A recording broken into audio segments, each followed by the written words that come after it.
Para bapak hadirin sekalian yang saya hormati, selanjutnya marilah kita ikuti dan kita dengarkan bersama ungkapan hati yang paling dalam dari penyampaian perjalanan hidup Bapak Dr. Muhammad Yahya Waluni yang selanjutnya kami persilahkan.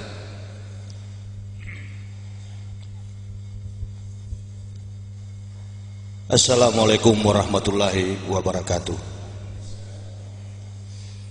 Bismillahirrahmanirrahim. Alhamdulillahi rabbil alamin. Wassalatu wassalamu ala asrofil anbiya wa mursalim sayyidina wa maulana Muhammadin wa ala alihi wa sahbihi ajmain, amma ba'd. Asyhadu an la ilaha illallah wa asyhadu anna Muhammadar Rasulullah. Wa la tujadilu ahlal kitab wa qulu amanna billahi ursila ilaina wa ilahuna wa ilahukum wahid.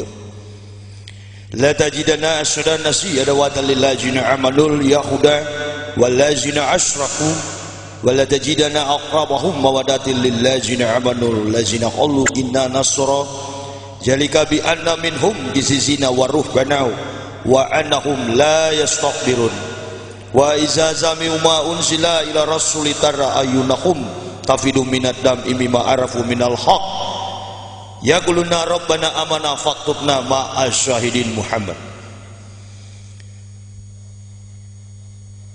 Yang saya hormati Bapak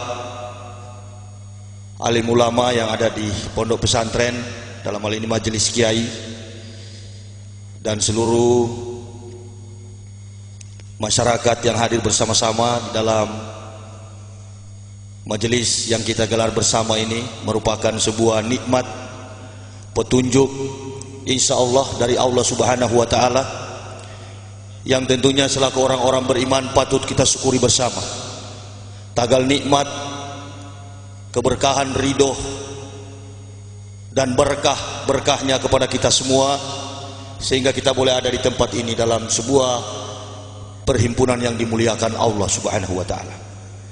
Itu yang patut kita syukuri, dan tentunya tak lupa pula kita menyampaikan salawat dan salam kepada revolusioner Islam junjungan Nabi besar Muhammad SAW, karena oleh karakteristik sikap akhlak yang mulia dari beliau sehingga kita semua selaku orang-orang beriman dapat merealisasikan konteks kehidupan keimanan itu menurut petunjuk-petunjuk yang ada tertuang secara jelas dari kitab-kitab para nabi yang kemudian disempurnakan di dalam kitab suci Allah yang tidak ada sanksinya lagi bagi orang-orang yang berpengetahuan dan orang-orang yang mau menggunakan akal secara positif, yakni kitab suci Al-Quran Karim. Semoga rahmat dan ridho Allah senantiasa ada dalam hidup dan hati kita di dalam membentuk sebuah keimanan yang kokoh di tengah-tengah berbagai macam problem, di tengah-tengah berbagai macam persoalan baik secara eksternal maupun di dalam internal yang ada pada konteks abad 21. Karena memang demikianlah realita yang harus kita hadapi, dan tidak dapat kita pungkiri bahwa yang namanya kebaikan, yang namanya kebenaran itu senantiasa ditantang oleh berbagai macam kefasikan dan aib dosa. Saya di kesempatan ini sebagai orang yang baru memeluk agama Islam, saya dilahirkan di kota Manado pada tanggal 30 November tahun 1970.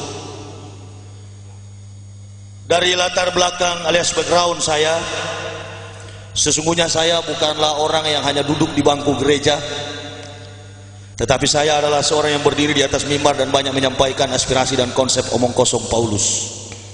Saya adalah pendeta bertugas di GKI di tanah Papua selama 16 tahun, dan 8 tahun saya sempat memimpin institusi akademik Sekolah Tinggi Teologi Calvinis, dan kemudian pada tahun 2002 saya mengakreditasi perguruan tinggi dimaksud dan sekarang dikenal dengan Universitas Kristen di tanah Papua. Itu adalah hasil kerja karya saya selama saya berada dalam institusi gereja GKI di tanah Papua. Mengapa saya masuk Islam? Ini pertanyaan yang harus saya jawab mengandung sebuah pencatatan dan pengkajian secara ilmiah. Karena saya sudah mengalami sendiri bahwa kebenaran Islam tidak hanya dapat dikaji secara spiritual, bahkan pengalaman-pengalaman spiritual itu akan diperhadapkan dengan tanda tanya, apakah betul atau tidak betul, bohong atau bukan bohong. Maka Islam, setelah saya masuk, saya mendapatkan hadis Rasulullah Muhammad SAW. Beliau pernah berkata bahwa agama diprioritaskan secara khusus, spesialisasi bagi orang-orang yang berakal. Dalam statement yang saya temukan, di dalam pembahasan baik secara teori yang saya simpan dalam lubuk hati, sehingga cara simpel saya sampaikan, Islam no fisik but heart.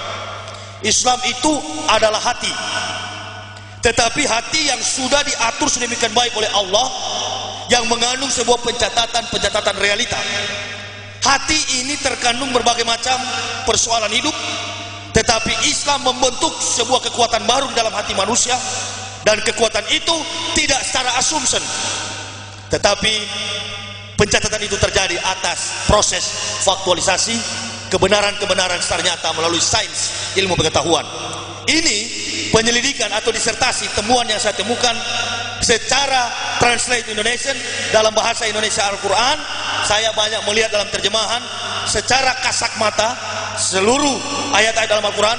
Ternyata jangankan hal surga neraka, jangankan vertical contact, hubungan antara Allah dan manusia, self realization and God realization, tetapi yang saya temukan adalah begitu besar kekuatan, kebesaran, nikmat yang diberikan Allah di dalam firman-Nya Al-Quran, sehingga Al-Quran tidak mampu disangga oleh kekuatan iptek, ilmu pengetahuan dan teknologi. Mengapa demikian? Betapa beruntungnya manusia ketika memeluk agama Islam, karena Islam mampu menceritakan segala bentuk realita yang pernah, sementara, dan akan terjadi.